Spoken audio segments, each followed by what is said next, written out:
e hoje com um profissional da área contábil e tributária. Tiago Matiusi, seja muito bem-vindo. Bom dia, Ana. Obrigado. Tiago, é o seguinte, são quase 20 anos de experiência nessa área, né, nesse ramo, sendo que 10 deles são dedicados à área da saúde. É curiosa essa sua especialização, né? Você ser perito em planejamento tributário para a área da saúde. Como é que funciona isso no dia a dia, na prática? Verdade. Há 10 anos atrás eu comecei a trabalhar com um médico. O que me chamou a atenção foi a carência dessa área, né? Ela é diferente das demais áreas hoje que nós temos no mercado. Porque a área da saúde, ela tem especificações, ela tem declarações diferentes de outras empresas. Então, vamos dar um exemplo, o caso da DMED, né? Ela é uma declaração que ela é somente para a área da saúde. E eu fui desenvolvendo nessa área, né? Fui aperfeiçoando o conhecimento em estudos também na área da saúde. E hoje, qual é a deficiência? Hoje, uma faculdade de medicina ou de odontologia, ela não tem nenhum módulo que trata de administração e contabilidade. Então, esse profissional da área da saúde, quando ele sai da faculdade e entra no mercado de trabalho, geralmente a empresa exige um CNPJ e ele começa a ser um empresário. Só que ele nunca estudou nada sobre isso. E aí, por erro e por falta de conhecimento, ele começa a ter erros graves perante o governo. Isso aí implica em penalidades para ele no futuro. Você fala especificamente da área de saúde, mas a gente pode dizer que nem todo mundo tem mesmo esse conhecimento ou essa facilidade com a área contábil, né? E na área da saúde é ainda mais específico pelo que você disse, né? Exatamente. Que tipo de serviço, então, você presta para essa área? Hoje a área da saúde, ela exige um serviço um pouco mais dedicado. Né? Então, assim, hoje a parte de planejamento tributário, ela vai envolver uma série de benefícios fiscais que o profissional da área da saúde, ele tem direito, mas ele desconhece. Então, por exemplo, dá como um exemplo, hoje uma empresa da área da saúde, ela tem hoje benefícios na parte de prefeitura, hoje ela tem benefícios na parte de previdência social, e são todas leis já deferidas. E nós fazemos exatamente esse trabalho. É o trabalho de reeducação. Né? Sim. Não é somente a parte de contabilidade, porque hoje o empresário ele precisa ter uma educação tributária, essa é a verdade. Não adianta somente tirar a nota e pagar o imposto no final do mês, ele precisa ter ciência do que ele pode tirar de lucro ou não e assim por diante. O que normalmente acontece, assim? Quais são os principais erros, os problemas que ocorrem nessa área? Na verdade, erros são muitos, mas assim, os mais comuns é misturar a conta da pessoa jurídica com a pessoa física, por exemplo. Né? Muitos empresários acabam pagando escola, faculdade, viagens, tudo na conta da empresa. Isso é proibido por lei, então isso pode dar problema para eles lá na frente. O contrário acontece também, muitos pagam despesas da empresa na conta da pessoa jurídica, da pessoa física. Isso também dá problema. Um outro erro muito, muito grave é na retirada de lucro. Não há uma orientação de como tirar o lucro corretamente. Então, muitos empresários, quando o dinheiro ele entra na conta da empresa, ele já saca o dinheiro para ele e acaba utilizando para consumo próprio. Não há um fechamento de um relatório, não há documento hábil para retirada desse lucro. E por último, que eu falo que isso é muito, muito comum, é com relação ao livro caixa. Hoje, os profissionais da área da saúde, eles têm direito a fazer algumas deduções na sua pessoa física, quem trabalha como profissional liberal. Só que não são todas as despesas que permitem essa dedução. E muitos acabam colocando despesas ilegais, né, incorretas, e aí quando a Receita Federal faz a auditoria, aí é penalizado. Pois é, né? Porque a legislação tributária mesmo, ela muda com uma certa frequência, né? Você me falou aqui que diariamente, a cada 17 minutos, cada é isso? 17 minutos existe uma alteração ou indeferimento ou a criação de uma nova lei no país. Você tem que estar sempre atualizado para saber como é que as coisas estão funcionando. Exatamente. E você falou da parte do governo, como é que funciona essa fiscalização e essa cobrança por parte do governo para evitar, né, as fraudes e sonegações? Perfeito. Atualmente, né, porque a lei ela vive em constante mutação, mas atualmente os responsáveis pela fiscalização são os órgãos fiscalizadores e eles são independentes. Então, a Receita Federal ela vai fiscalizar os impostos federais, A prefeitura vai fiscalizar o ISS e assim por diante. Na área da saúde, nós temos uma série de órgãos fiscalizadores. Receita Federal, Prefeitura, Previdência, Vigilância Sanitária, que isso é muito importante, né? A parte do Corpo de Bombeiros também, ele faz a vigilância. E assim, o que tem que ser visto é que nós estamos numa era digital. Então, hoje o governo ele já tem ferramentas para poder fiscalizar as empresas, monitorar o movimento financeiro e operacional dessa empresa. Dando um exemplo, quando você tem uma movimentação bancária, o banco já informa para o governo, através de uma declaração chamada SPED financeira, a movimentação mensal dessa empresa. Então, o governo já sabe o quanto passou na conta. Se ele utiliza cartão de crédito para recebimento, o cartão de crédito entrega uma declaração para o governo chamado DECRED. Usou plano de saúde, entrega uma declaração chamada DEMED. Ou seja, o governo ele tem declarações que vão monitorando a movimentação tanto da pessoa física quanto jurídica. Tiago, se a pessoa recebe uma renda, né, não oficializa, o governo consegue ficar sabendo?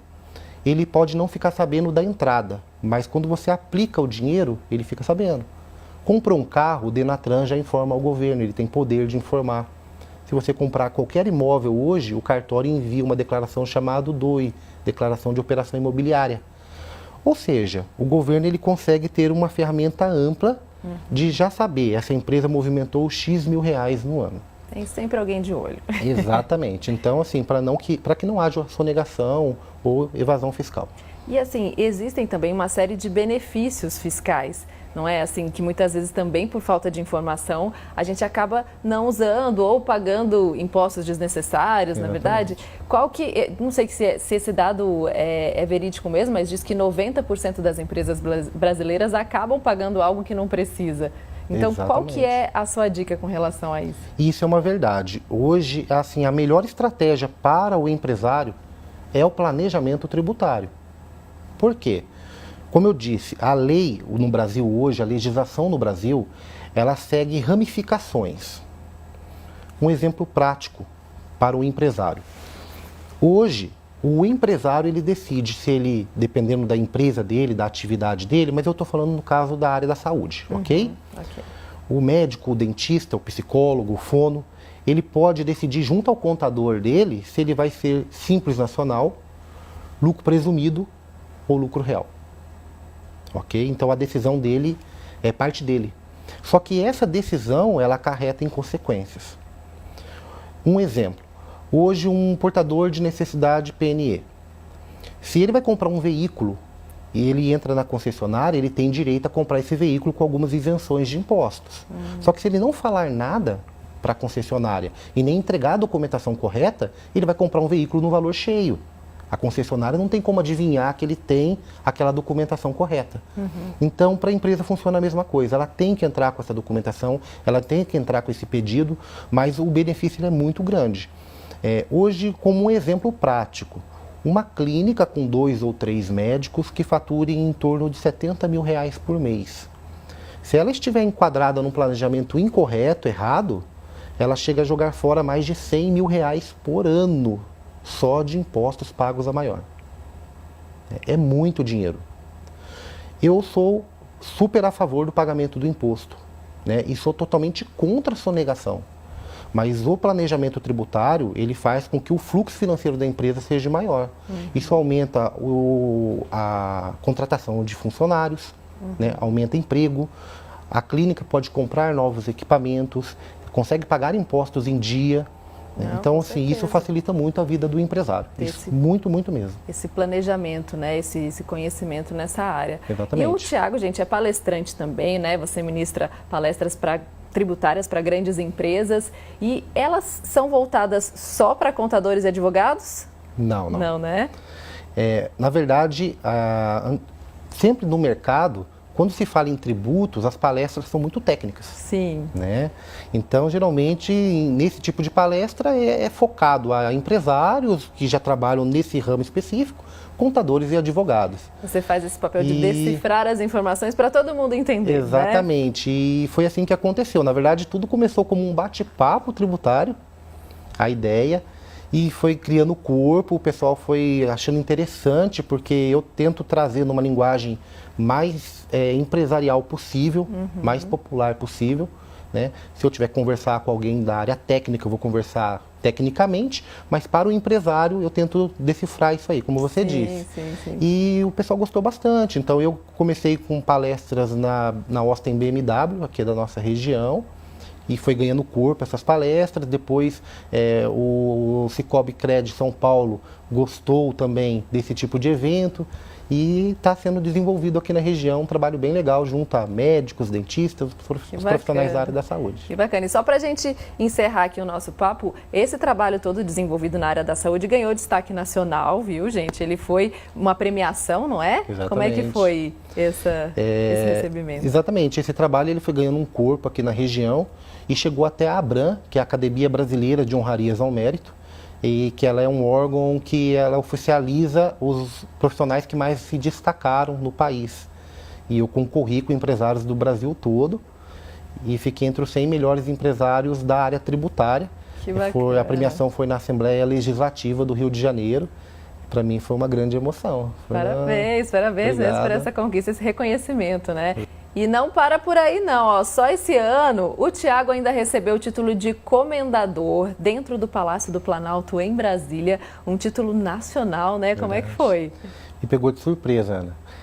Assim que eu recebi o prêmio Top Qualidade Brasil, né, no Rio de Janeiro, me ligaram de Brasília me convidando a participar da 11ª cúpula do BRICS, que une Brasil, Rússia, Índia, China e África do Sul. Aí eu fui para esse evento, né, da parte tributária, e logo depois me ligaram, me nomeando como comendador tributário pela Ordem Juscelino Kubitschek. E foi uma surpresa, o evento foi dentro do Palácio do Planalto e para mim foi uma grande honra representar o Vale do Paraíba nesse evento, né? Que bacana! E como parte dessa academia, você define parcerias comerciais, participa dessas negociações, é isso? Exatamente, a Ordem Juscelino Kubitschek e a ABRAM, eles fazem essa intermediação e solenidades internacionais. Então, quando há algum embaixador estrangeiro ou quando existe algum investidor querendo trazer recursos para o Brasil, algum acordo, alguma parceria comercial entre países, nós fazemos esse meio de campo na parte tributária. Ó, que orgulho pra gente, Thiago tá lá. Muito obrigada, viu? Muito obrigado. Obrigada pela sua presença aqui. Seja sempre muito bem-vindo, por ter tirado todas as nossas dúvidas. Muito obrigado também.